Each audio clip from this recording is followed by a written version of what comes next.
What's up, guys? Welcome to my wild card weekend reaction. First and foremost, how about those Cowboys? Such a dominant performance by them. So happy to see it. I was texting my friends after the game last night, and I was actually saying how good it feels to be a Cowboys fan. You don't get that often nowadays. These past couple playoff runs have been rough. But we got a good game by Dak. I'd say his best game ever. That's a lot to say. I'd have to do my research and to prove that and stuff. But most important game and probably his best game in my opinion. 25 for 33, 305 yards, 4 touchdowns. Started off slow, 0 for 3 the first couple possessions, then went on a 20 for 25 run. It was awesome to see. Without Maher, I'd say this was a amazing performance, but Maher's got some learning to do, man. He's been great for us all season, but he might need to talk to God. He needs to go to church a little bit. Something needs to change with him. Seeing Tom Brady like that last night was weird to see. They threw the ball 66 times, and he just didn't look good. He kind of showed his age a little bit. The line wasn't too great for him. Cowboys defense stepped up. So it was really, really fun to see as a Cowboys fan. I was at my sister and brother-in-law's. My mom came, and I got to see my nephew and everything. And so even if we wouldn't have won, I would have been a genuinely happy man just in that moment. But adding a win onto that, man, it was such an awesome night. But yeah, the first couple possessions, offenses looked terrible on both ends. And then we got that first touchdown. Maher missed the kick.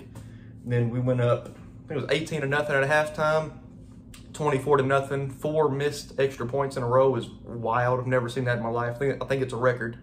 And then they scored a touchdown. Didn't get the 2-point conversion.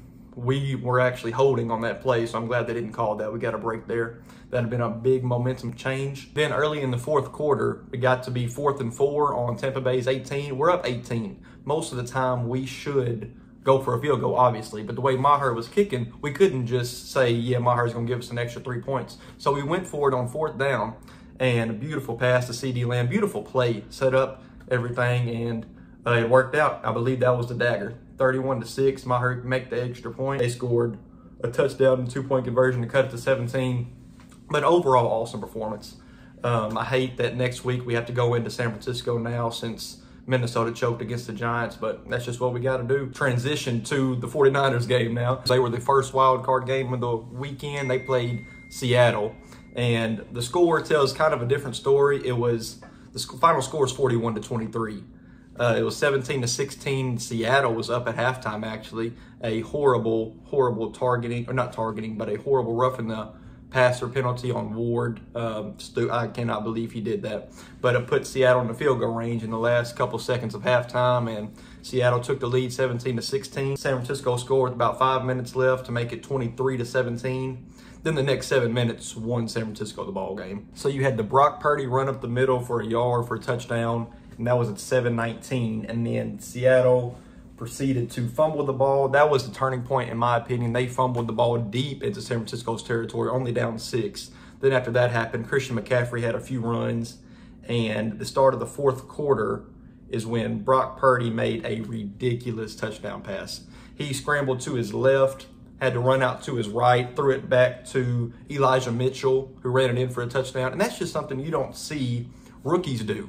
And Mr. Irrelevant, as they call him, the Iowa State legend, you definitely do not expect a 7th-round pick, the last pick in the NFL draft, to make these type of plays. You don't expect a 3rd year, a 4th year, a 5th year starter in this league to make these type of plays. And Brock Purdy's just doing it each and every week. Seattle punted it, only having the ball 2 minutes after that. And then San Francisco just ended it. Deebo Samuel, 74-yard touchdown catch. He caught the ball and ran about 60 yards on his own for the touchdown, and that ended the ball game. It was 38-17 at that time. And then Geno Smith threw his only interception of the day. Then after Geno Smith's interception, San Francisco had the ball. They got it on their Seattle's 37-yard line, drove it down, and Brandon Ayuk actually dropped the greatest play that Brock Purdy has done so far. If Ayuk would have caught that ball, it would have been the greatest play by Brock Purdy in his young career so far. But he dropped it, and they had to go just kick the field goal, went up 41-17. And so Brock Purdy, like I said, 330 yards, 3 touchdowns. It's ridiculous for a 7th-round rookie.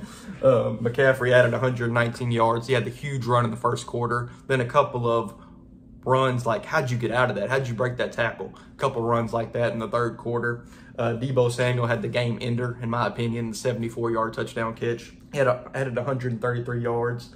Dre Greenlaw, the Arkansas star, the phenom, added 11 total tackles, anchored down that San Francisco defense. On the other side of that, DK Metcalf proved his worth today. 10 receptions, 136 yards. He has it in him to do this every week, and he just hasn't been doing it the past couple weeks, but great game by him. Bright news for Seattle. Even though their season is over this year, they weren't expected to be in the playoffs. They weren't expected to be 9-8. They were expected to be a really high draft pick team, and they still have a high draft pick because of the Russell Wilson trade to Denver. They had the number 5 overall draft pick when they went 9-8 and made it to the wild card. What a great performance by Geno Smith this year. It's just been an awesome season for Seattle. Also, Ghost Cherry Limeade, if I can get that right. Ghost Cherry Limeade, best flavor yet in my opinion. I could drink 6 or 7 of those a day, but my heart probably wouldn't like it, so I only stick to about 1. But obviously not sponsored or anything, but if they want to change that, that'd be pretty cool. Moving on to the second game of the wild card weekend, we got the Chargers versus the Jags. This was I think this was a night game Saturday night. And what a wild game this was. First of all, Trevor Lawrence must have betted the Chargers to cover the first half because, man, he was just throwing the ball to them. 4 interceptions in the first half. Wild. I haven't seen that probably since the Tony Romo days. You could say 2 of them wasn't his fault, but still, he's the quarterback. It's on him. The blame's on him. In the first 40 seconds, we had a tip ball interception, and the Chargers got it, scored off of it. Another interception with a little over 4 minutes later, and then another one to end the first quarter, and then another one in the second quarter. So 4 in the first half, down 27-0.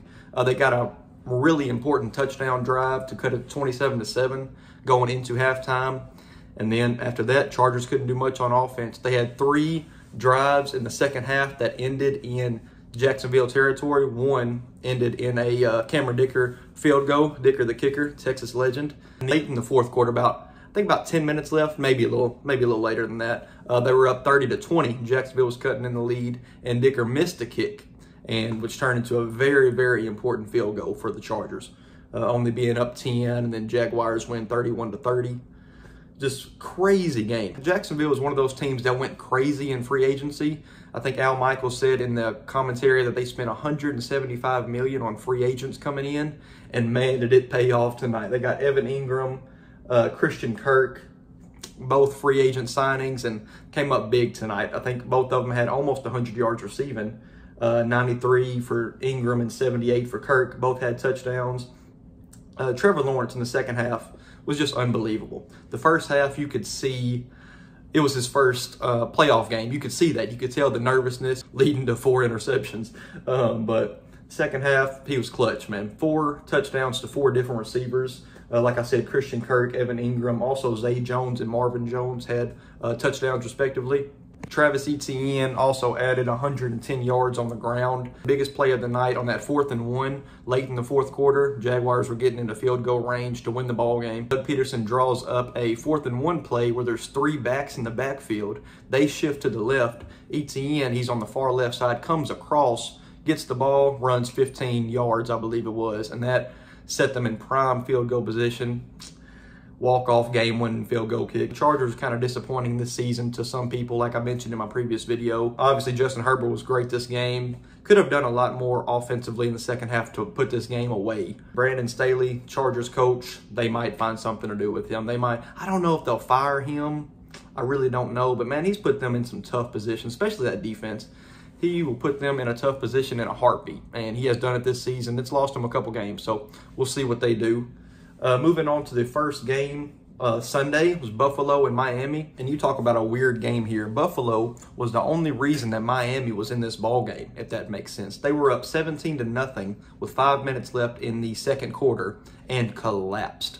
Let me read you these possessions. So Buffalo's up 17-0. Miami goes down and kicks a field goal, makes it 17-3. Josh Allen throws an interception. Miami gets a field goal. They have 5 plays. Buffalo gets the ball back, 5 plays, 2 total yards, punt it. Miami gets a field goal. So it's 17-9. 4 plays later, Josh Allen throws another interception. Miami gets the ball in Buffalo territory, ties it up 17-17, and then Buffalo makes it 20-17 at halftime.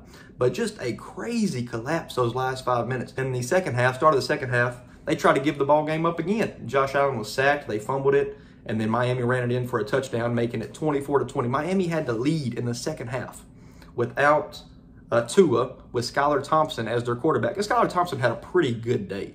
Stat-wise, might not say the same. So Buffalo scored 2 touchdowns to go up 10 late in the third quarter. And then Miami had a really good drive, cut it to 3 with a little 10 minutes left. And then both offenses just shut down. Miami got the ball back with a little under 5 minutes left. And just a total lapse in time management by Mike McDaniel, the Yale graduate. Man, I really do like Mike McDaniel. He's really fun. I see him on TikTok all the time, and a really cool guy. I'd like to have a conversation with him sometime. But yeah, just a total lapse in time management. They had a 4th and 1, let's see, with 2 minutes left, 2.5 minutes left. And so 4th and 1, they have a delay of game on 4th and 1 in a playoff game with 2.5 minutes left. You just can't do that. You can't do that. So Buffalo just got to kneel the clock out. So Miami has a couple things to build on in the offseason. Obviously, they got to figure out what's going to happen with Tua, if he can remain healthy, concussion protocol. It's just a really, really big deal, and it should be. It's an important thing. They need to get him 100% healthy before he comes back next season. Buffalo moves on. They got a huge game against Cincinnati next week, and in my opinion, one of the best games of the divisional round. Moving on to the second game of that Sunday, we got Minnesota and New York. I messed up on this call. I picked Minnesota. I had faith in Kirk Cousins and Justin Jefferson to get it done, and Daniel Jones proved me wrong. The superstar from Duke, man, he had a day. I believe, like I said with Dak, probably his best game of his career. I am not even going to say probably on this one. This was the best game of Daniel Jones' young career so far. Saquon Barkley, he got the game-winning touchdown. How special that was for him. It's awesome to see him doing well after all the injuries and everything. So he got the game-winning touchdown. 2 monumental plays in this game, in my opinion, were 2 4th and 1 plays. So Minnesota is deep in New York's territory. I believe 12 minutes to go in the fourth quarter. They're down 3. They're down 24-21. And it was 4th and 1, and a false start penalty makes it 4th and 6. So they have to kick the field goal, and instead of getting the 1 yard and then probably scoring a touchdown and going up 4 early in the fourth quarter. So they had to kick the field goal, make it 24-24. The next possession, Giants go right down the field. Isaiah Hodgins has a huge catch. What a day for Isaiah Hodgins out of Oregon State. What a day for him. He had 8 receptions, 105 yards, and a touchdown. So New York on that same drive, they had a 4th and 1 on Minnesota's like 5 or 6 yard line. And exactly the opposite of what happened for Minnesota in New York territory. Daniel Jones got the quarterback sneak and easily got the yard. And I believe that changed the game, in my opinion. So 24-24, then Saquon Barkley gets the game-winning touchdown, makes it 31-24, a little over 6 minutes left. And Minnesota gets the ball back, and they go 3 and out. So, yeah, the Giants are trying to run the clock out. They got the ball 3 minutes left. It's 3rd and 15. They're right around midfield, and so if they convert this 3rd and 15, it's pretty much over. So they get a perfect in route by Darius Slayton, and he just drops it. Man, he had some room. He could have had 20, 30 yards after the catch, but he dropped it. They got to punt it back to Minnesota, and then Kirk Cousins, they get 4th and 8, and he throws a little 4-yard pass to T.J. Hawkinson, and just not a good decision by him.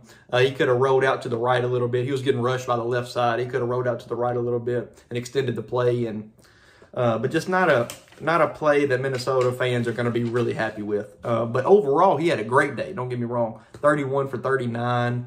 Almost 300 yards and 2 touchdowns. T.J. Hawkinson also had a huge day, 10 receptions, 129 yards. But Justin Jefferson didn't really get going, did not really get going.